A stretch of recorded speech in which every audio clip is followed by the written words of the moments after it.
Assalamualaikum warahmatullahi wabarakatuh. Nah, kembali lagi pada materi IPA kelas 9 semester 2 tentang bioteknologi. Tuhan telah menganugerahkan kepada bangsa Indonesia kekayaan alam yang berlimpah, baik berupa tumbuhan, hewan, maupun bakteri. Kekayaan alam tersebut banyak dimanfaatkan oleh bangsa Indonesia untuk membuat berbagai olahan makanan. Nah, gambar seperti tape, tempe, kecap. Nah, itu adalah produk olahan yang dimanfaatkan oleh hasil alam dengan bantuan mikroorganisme. Bagaimana peran mikroorganisme dalam pembuatan produk-produk bahan makanan tersebut? Nah, untuk menjawab pertanyaan tersebut, kita pahami materi dan lakukan kegiatan pada bab ini dengan penuh semangat. Dan yang pertama adalah menjelaskan pengertian bioteknologi, yang kedua menjelaskan tentang bioteknologi konvensional, yang ketiga menjelaskan tentang bioteknologi modern, dan yang keempat adalah menjelaskan manfaat dan dampak bioteknologi. Maha besar Tuhan yang Maha Esa yang telah menciptakan makhluk hidup di dunia. Setiap makhluk hidup memiliki peran dan manfaat untuk kehidupan manusia. Banyak teknologi yang dikembangkan oleh manusia untuk memenuhi kebutuhan hidupnya dengan memanfaatkan makhluk hidup. Misalnya dengan memanfaatkan bakteri dan jamur. Nah, salah satu contoh olahan makanan yang dapat memanfaatkan jamur adalah tempe. Tahukah kamu tempe? Pasti dari kalian sudah pernah makan tempe, bukan? Kemudian ada lagi olahan seperti keripik tempe, kemudian tempe goreng. Tempe adalah salah satu bahan makanan yang dibuat dari fermentasi kedelai dengan bantuan jamur yang terdapat pada ragi. Tahukah kamu ternyata tempe lebih mudah dicerna oleh tubuh dibandingkan dengan kedelai? Tahukah kamu bahwa tempe memiliki kandungan antioksidan yang mampu menangkal radikal bebas penyebab kanker? Jika kamu perhatikan struktur tempe, kamu akan menemukan benang-benang putih pada tempe. Benang-benang tersebut, nah itu yang dinamakan hifa. Hifa merupakan tubuh jamur yang berbentuk jejaring. Keberadaan hifa menyatukan butiran biji kedelai yang satu dengan yang lainnya sehingga terjadi struktur yang lebih kompak dan padat yang kita kenal sebagai tempe. Tempe dapat dikelompokkan menjadi berbagai macam produk. Salah satu dalam proses pembuatan tempe melibatkan suatu mikroorganisme. Selain tempe, apa saja makanan sehari-hari yang merupakan produk bioteknologi? Apakah produk bioteknologi hanya berupa makanan saja? Untuk mengetahui jawaban pertanyaan tersebut, nah kita pelajari yuk dengan penuh semangat bioteknologi dan perkembangannya. Mengapa sih kita penting mempelajari materi ini? Materi ini dapat membuat dan membantu kamu memahami pemanfaatan makhluk hidup untuk membantu pekerjaan atau menghasilkan suatu produk makanan yang bermanfaat bagi manusia. Di dalam materi ini, yang akan kamu pelajari adalah pengertian bioteknologi, bioteknologi konvensional, bioteknologi modern. Ada beberapa istilah penting. Yang pertama mikroorganisme, kedua fermentasi, ketiga rekayasa genetika, keempat plasmid, kelima organisme transgenik, dan yang keenam DNA rekombinan. Pada bagian sebelumnya, kamu telah mengetahui bahwa tempe merupakan salah satu contoh makanan produk dari bioteknologi. Selain tempe, masih banyak jenis makanan maupun minuman yang merupakan bioteknologi. Coba kamu cari tahu terlebih dahulu jenis makanan dan minuman yang merupakan produk bioteknologi apa saja sih?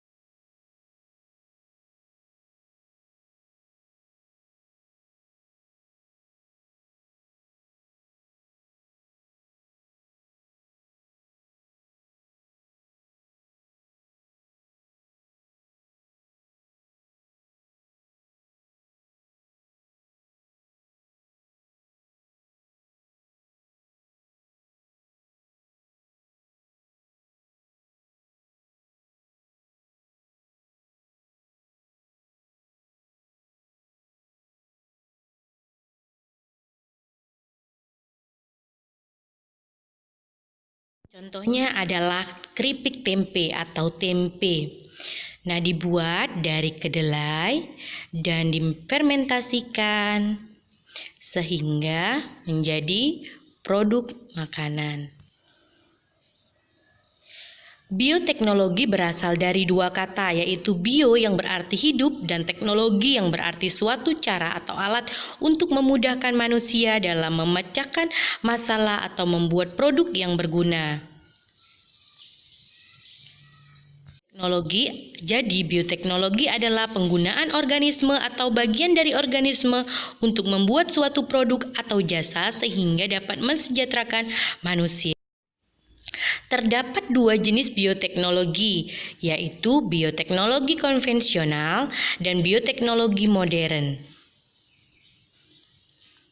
Bioteknologi konvensional adalah bioteknologi yang memanfaatkan mikroorganisme seperti bakteri maupun jamur secara langsung, memanfaatkan enzim dan melibatkan proses fermentasi untuk menghasilkan produk atau jasa.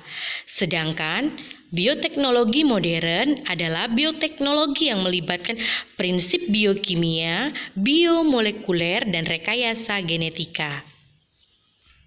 Kita lanjut materi selanjutnya. Apa sih perbedaan bioteknologi konvensional dan modern? Nah, bioteknologi konvensional, teknik yang digunakan adalah fermentasi. Dia tidak mengubah sifat atau proses pada agen biologi atau organisme yang digunakan.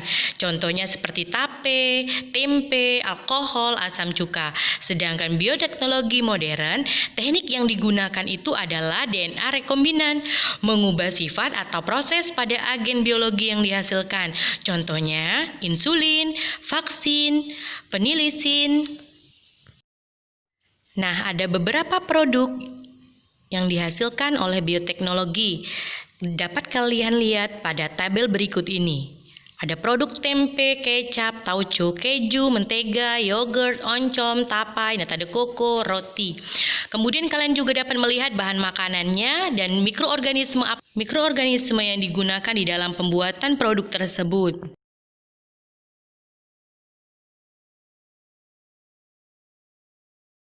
Mari kita bahas satu persatu ya. Hasil produk bioteknologi yang pertama adalah tapai. Tapai dibuat dari bahan dasar yang mengandung karbohidrat seperti ketela pohon dan beras ketan dengan menggunakan ragi tapai. Mikroorganisme yang berperan dalam pembuatan tapai adalah Saccharomyces cerevisiae, Aspergillus sp, dan Acetobacter aceti. Aspergillus berperan untuk memecah amilum menjadi glukosa, sehingga tapai terasa manis. Glukosa tersebut lalu difermentasi menjadi alkohol oleh Saccharomyces cerevisiae. Bila ada rasa masam pada tapai, hal ini disebabkan oleh Acetobacter aceti. Ini yang bisa membuat dan terjadi apabila pembungkus tapai terbuka sehingga udara masuk. Kita ke produk selanjutnya ya, yaitu yogurt. Siapa dari kalian yang pernah makan yogurt? Tentu saja pernah, bukan? Nah, yogurt merupakan mikroorganisme yang berperan di dalam pembuatan yogurt, yaitu Lactobacillus bulgarius, Streptococcus, Thermophilus, dan Bifidobacterial. Nah, yogurt kaya akan protein, kalsium, vitamin A, B, C, E, dan K. Bila dikonsumsi secara teratur, dapat meremajakan kulit, membantu proses pencernaan, menjaga kesehatan jantung, mencegah hipertensi, mengatasi jerawat, dan mengurangi resiko osteoporosis dan kolesterol. Produk selanjutnya adalah keju. Proses pembuatan keju diawali dengan pemanasan susu dengan suhu 90 derajat Celcius atau dipasteurisasi, kemudian didinginkan sampai 30 derajat Celcius. Selanjutnya, bakteri asam laktat dicampurkan.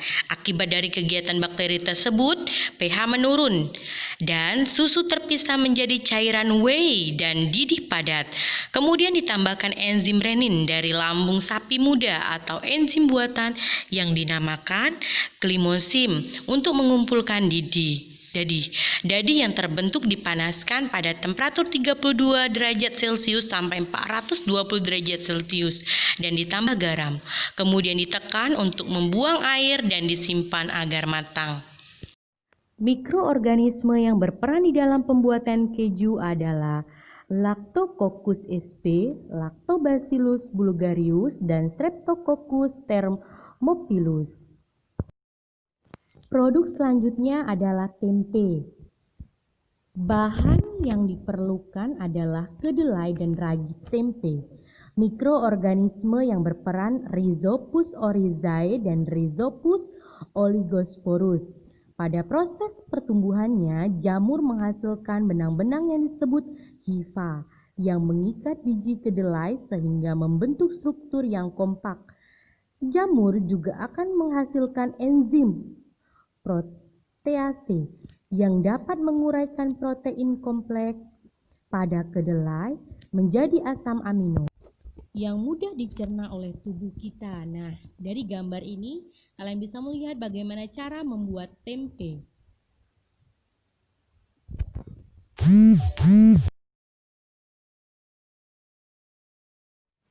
Selanjutnya ada kecap.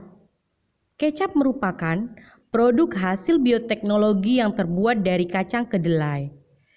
Sama seperti tempe, namun proses pembuatan kecap melibatkan fermentasi menggunakan jamur Aspergillus oryzae, Aspergillus sajae, dan Aspergillus wenti. Proses pembuatan kecap. Nah, di sini kalian bisa melihat bagaimana proses pembuatan kecap.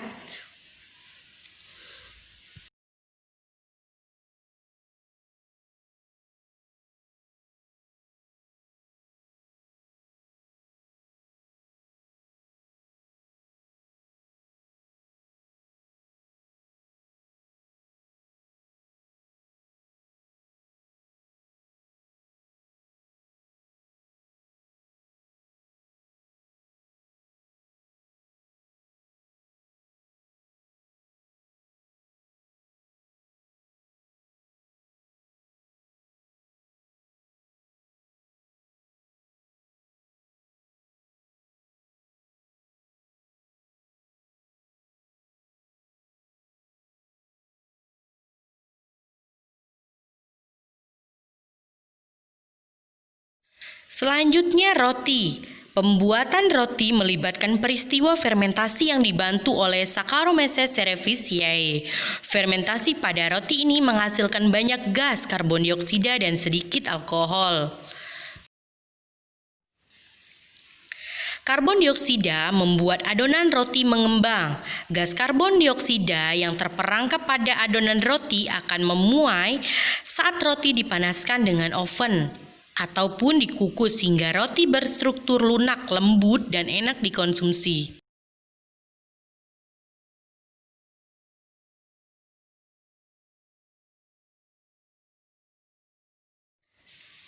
Alkohol akan memberi aroma khas pada roti. Selanjutnya, minuman beralkohol. Minuman beralkohol melibatkan proses fermentasi oleh Saccharomyces dan bahan baku lainnya. Wine terbuat dari ekstrak buah anggur dan bir terbuat dari biji cerealia. Perbedaan bahan baku akan menghasilkan aroma dan rasa yang khas. Semakin lama fermentasi akan semakin tinggi kandungan alkohol yang dihasilkan.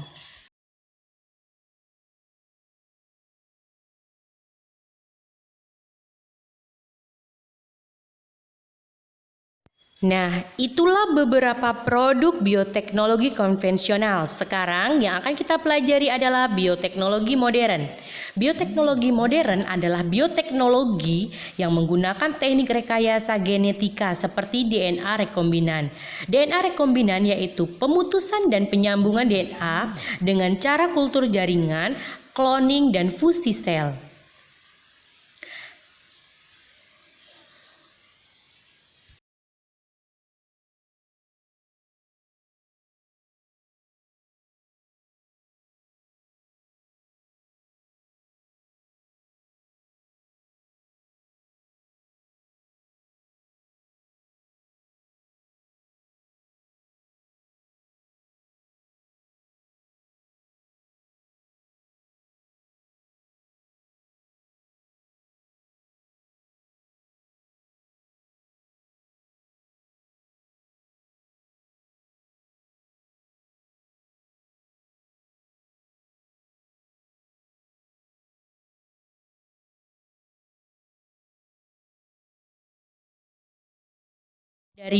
Contoh dari bioteknologi modern adalah bioteknologi di bagian pertanian seperti beras golden rice.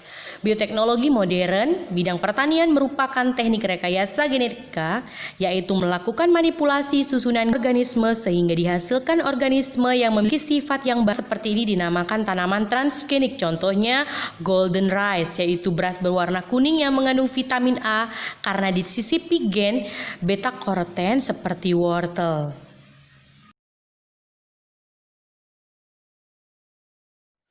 Nah, kemudian ada bioteknologi di bidang peternakan, seperti sapi transgenik. Bioteknologi di bidang peternakan dikembangkan untuk meningkatkan produksi susu sapi dengan memproduksi hormon bonifacimotropin atau BST yang disuntikan kepada sapi perah sehingga produksi susunya meningkat. Melalui rekayasa genetika dapat dikembangkan pula sapi yang mampu menghasilkan daging yang berkualitas dan mampu tumbuh dan cepat sehingga tahan terhadap penyakit. Pengembangan sapi transgenik dilakukan dengan cara memasukkan gen pengode enzim isotepin yang diambil dari bakteri Staphylococcus stimulan. Bioteknologi di bidang lingkungan. Pemanfaatan bakteri untuk mengatasi pencemaran lingkungan dinamakan bioremediasi. Tumpahnya minyak di laut bisa diatasi dengan memanfaatkan bakteri Pseudomonas yang mampu memecah molekul minyak menjadi karbon dioksida atau CO2. Pencemaran di perairan seperti kolam dan danau. Penanggulangan pencemaran dengan tanaman tertentu seperti enceng gondok dan bunga matahari yang disebut dengan fitoremediasi. Bioteknologi bidang forensik. Forensik merupakan aplikasi teknik dan metode ilmiah untuk menangani tindak kejahatan atau kriminal. Melalui teknik DNA, fingerprinter atau sidik DNA dilakukan pencocokan profil DNA individu. Dengan profil DNA ini dapat digunakan sebagai acuan investigasi karena profil DNA unik pada setiap individu dan memiliki keterkaitan dengan keluarganya. Kemudian ada bioteknologi bidang pertambangan. Bioteknologi pada industri pertambangan misalnya untuk memisahkan biji besi dari campuran lain menggunakan bakteri Triobacillus foroxidan, Pseudomonas fluorescens, Escherichia coli, dan Bacillus sp sebagai bakteri leaching yang mampu melarutkan senyawa timbal. Bioteknologi modern bidang kesehatan. Bioteknologi di bidang kesehatan atau medis misalnya pembuatan antibiotik, insulin sintetis, dan vaksin. Antibiotik yaitu senyawa yang menghambat munculnya mikroorganisme lain, khususnya bakteri. Antibiotik penisilin dihasilkan oleh jamur Penicillium nonatum. Ini ada beberapa produk dan kegunaannya. yaitu bioteknologi untuk pengobatan seperti interferon, insulin, vaksin, penisilin, dan hormon pertumbuhan. Adapun kegunaannya kalian bisa lihat di tabel berikut ini.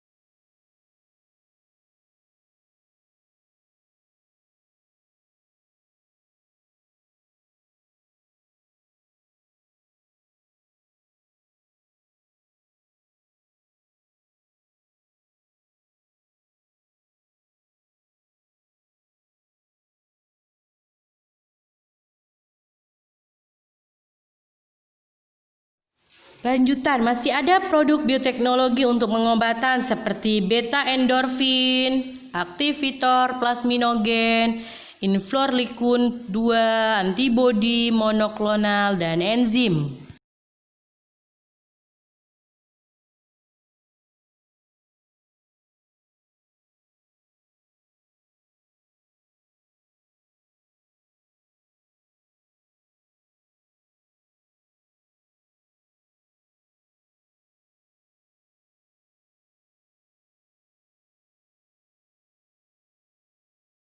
Nah, itulah tadi beberapa apa sih meningkatkan nilai gizi dari produk-produk makanan dan minuman, menciptakan sumber dapat kuku, dapat membuat makanan yang lebih tahan lama, secara tidak langsung meningkatkan perekonomian rakyat karena bioteknologi konvensional tidak banyak membutuhkan biaya. Sedangkan manfaat untuk bioteknologi modern adalah di bidang pertanian dan peternakan mampu menciptakan bibit-bibit unggul yang memberikan produk bermutu tinggi secara kualitas dan kuantitas. Selain itu, di bidang kesehatan mampu menciptakan produk obat untuk penyakit, dan di bidang lingkungan mampu menguraikan polutan dengan bioremediasi. Di bidang industri, mampu menciptakan pemberantas hama secara biologis dan tanaman tahan hama dalam tubuhnya disisipi gen bakteri atau tanaman transgenik. Sedangkan di bidang pertambangan, mampu melakukan pengolahan biji besi.